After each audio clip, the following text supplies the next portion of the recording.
one more day of, I guess, celebrating the 20-year anniversary of our illegal invasion and occupation of Iraq. I am saying celebrate, obviously, somewhat tongue-in-cheek. Just pre-recorded an interview with Spencer Ackerman literally moments ago.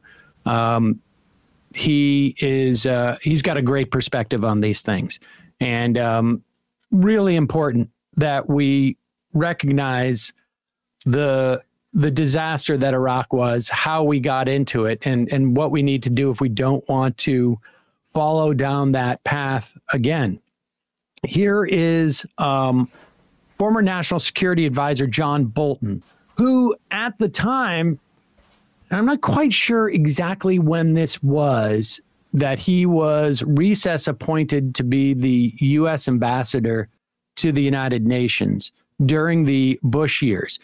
He was considered to be so outside the mainstream that a Republican-controlled Senate would not confirm him.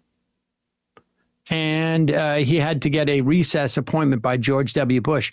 He was an OG neocon, very much part of the broader sort of like cabal, I guess you could say, that was promoting the Iraq War and the reasons to go into Iraq. And in addition to piece by Spencer Ackerman, I read a piece by I think it was Matthew Schwartz, Matthias Schwartz, Matt Schwartz in Business Insider, where two CIA agents were interviewed. And they made the point that what the Bush administration was doing in the run-up to the Iraq War, they were not looking for justification or for reasons to invade Iraq. That's not what they were looking for from the CIA. What they were looking for were promotional points, were talking points in which to sell this idea to the American public. And part of that sales job has been the sort of retroactive claiming and moving of the goalposts and claiming and essentially changing the reasons why we went into Iraq, because they were all built on a lie. And the Iraq War, by any estimation, a disaster, except for the oil companies that have leases. And I guess from Iran's perspective, but they didn't want, they weren't the ones who invaded Iraq this time around. Iran was definitely empowered by what we did to Iraqi society. Here is John Bolton on Time Radio's John Pinar, is that his name? Here's a clip from there. I do the same thing because knowing what I know now, I wouldn't have made some of the mistakes that were made after the war, disbanding the Iraqi Army, setting up the Coalition Provisional Authority.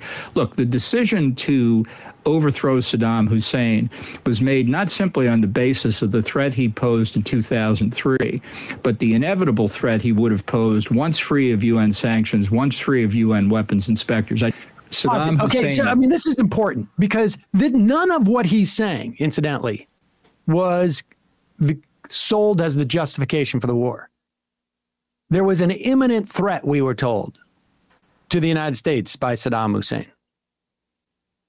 And all these things that you're saying about that, you know, we failed in the post-war, the part of the endeavor of the Iraq War was this opportunity to create a year zero type of situation where, you know, they could have a petri dish of like Milton Friedman's fantasy of a completely privatized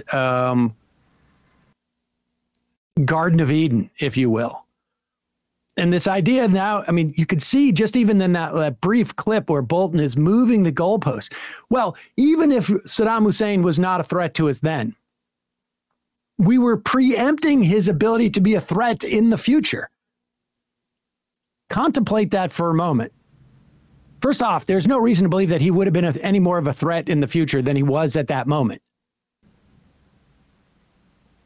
But the idea that we're going to go in and kill hundreds of thousands of Iraqi civilians, and again, hundreds of thousands to a million. It depends on whose numbers you want to use. But there is no contesting. It is not controversial that we killed hundreds of thousands of civilians. We displaced millions of people, created millions of refugees, destabilized the region because of a futuristic threat. Keep running.